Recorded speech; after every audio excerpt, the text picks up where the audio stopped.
Pradesh, shifting focus back to that big story coming in from Uttar Pradesh, where after Arshad Madani's statements where he rejects any source of funding or support coming in or any kind of ratification from the state, recognition for the madrasas which are affiliated with the Darul Uloom Deoband, now comes CNN News 18 has accessed a controversial audio of Arshad Madani, wherein his utterances could stoke huge political debate because he's not only insulting the state government, but he's actually gone forth and said that he spits on any government aid, adding that madrasas have never needed government help and have imparted religious education for years. Listen in. बहरे हैं, पट पड़े हुए हैं, ये तारीख है मदरसों की। हम आज तक इस तारीख के ऊपर जिंदा हैं। हम कब किसी सियासी पार्टी के दरवाजे पर गए हैं कि हमारी मदद करो, हमें दो, थूक दे उस मदद के ऊपर जो तुम देते हो, हम नहीं लेते।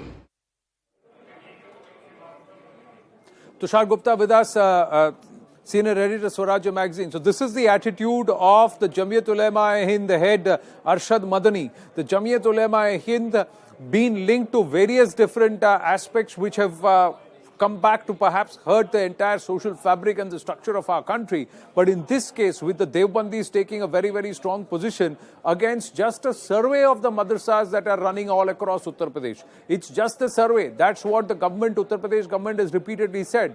But look at the attitude coming forth from Arshad Madani.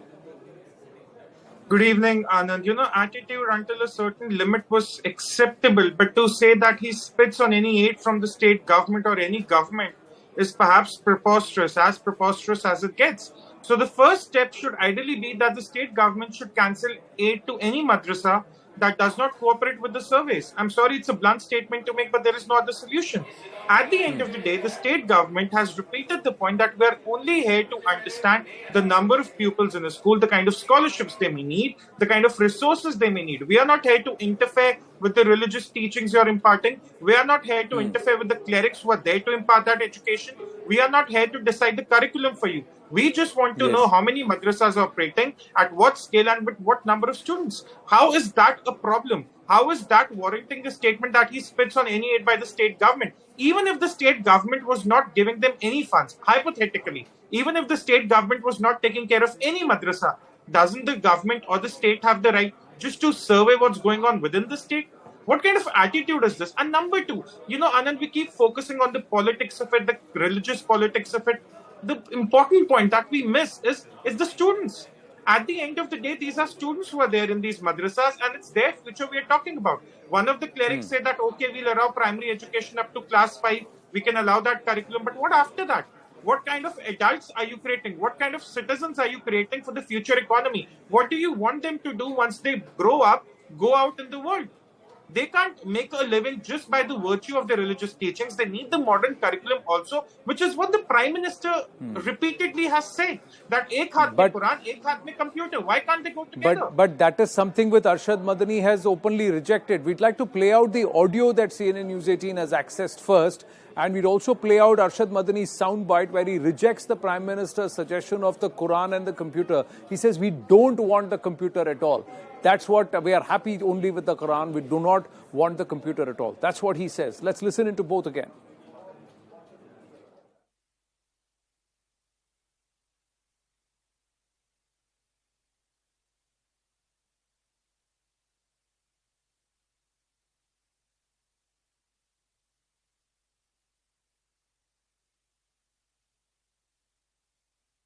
मस्जिद और मदरसा ये खालिस हमारा मजहबी, हम अपने मजहब के लिए किसी गवर्नमेंट से कुछ नहीं लेते, चाहे हम अंग्रेज से भी नहीं लेते थे, कांग्रेस से भी नहीं लेते थे, आज भी नहीं लेते हैं। हम अपने मजहब के लिए किसी के मोहताज नहीं, हम खुद करेंगे अपने मजहबी काम। हम सरकार की इमदाद लेते ही नहीं, लोग उस इमदाद के लिए मुतालबा करते हैं, हम उस इमदाद को नहीं लेते, हम कबूल नहीं करते हैं। हम जानते हैं कि मदरसों की शिक्षा कैसे अच्छी होगी, आया लैपटॉप लेकर के होगी, मोबाइल लेके होगी, या सिर्फ कुरान लेकर। मैंने उस वक्त भी कहा था और मैं अब भी कहता हूँ कि हमें ऐसे लोगों की ज़रूरत है जो लैपटॉप न लें, मस्जिद के अंदर नमाज पढ़ा सकें 5 वक्त की। हमें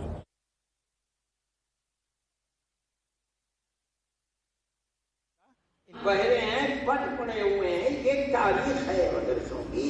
हम आज तक इस तारीख के ऊपर जिंदा हैं। हम कब किसी सियासी पार्टी के दरवाजे पर गए हैं कि हमारी मदद करो, हमें दो, थूक दे उस मदद के ऊपर जो तुम देते हो, हम नहीं देते। Well, this is what he had to say. Now listen into what Prime Minister Narendra Modi had said back in 2018, where he said that this is what we want to see. We want to see religious education along with modern education so that you can equip children who are studying in the madrasas to have a brighter future. Along with their religious instruction, they also need to be trained and taught science, math. Listen in.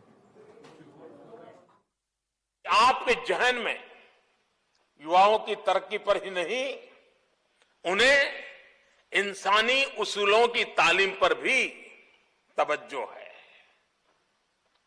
पूरी खुशहाली, समग्र विकास तभी संभव है जब आप यह देखें कि मुस्लिम युवाओं के एक हाथ में कुरान शरीफ है तो दूसरे हाथ में कंप्यूटर है। So that's what the Prime Minister talks about. The idea is to modernize the entire education system and, like you said, to also ensure that there is a safer, secure future, that the children coming out of madrasas are not reduced to having to push and practice certain vocational activities, but they can also push the limits of their intelligence and their ability through modern education.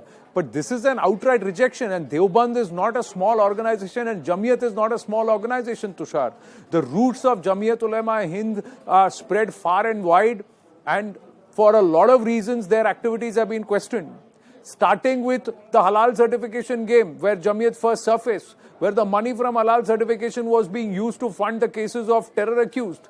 But that aside, here, Deoband, the entire activities of Deoband itself were questioned. The arrests that have been made recently of people who are affiliated with Islamist outfits, terror outfits, radical outfits, seeking shelter, staying in Deoband and within the Darul Uloom premises for more than 2 to 3 years.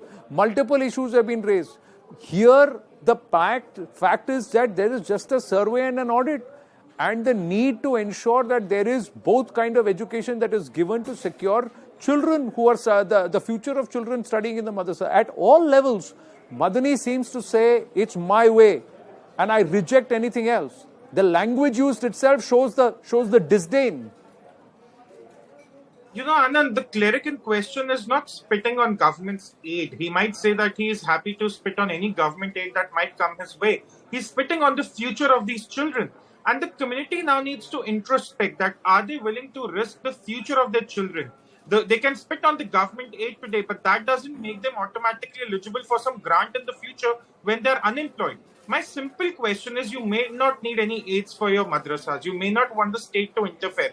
What about the future of the thousands and thousands, perhaps lakhs of children studying in different madrasas across the state 10 years from now? You want to give them primary education up to class 5, to which you are grudgingly agreeing. What after then? What do they learn about mathematics? What about science? What about English? Even the most menial of jobs today in the formal sector, Anand, require one to be graduated at least from class 12. So what kind of a workforce or what kind of a young force are these madrasas trying to create? Again, the important point to be noted here is the state is not saying that you could not impart your religious teachings. The state is not getting into that business. The state is saying that you might need some resources that you may not be in a position to provide for whatever reasons. Let us have an understanding. Let us know the numbers on the ground. Let us know the status on the ground. No, they are saying they will manage their own funding. So why don't they want accountability? Is it wrong for the state to ask for accountability as to what is your source of funds? Where are you raising your money from? And who's sending this money to you?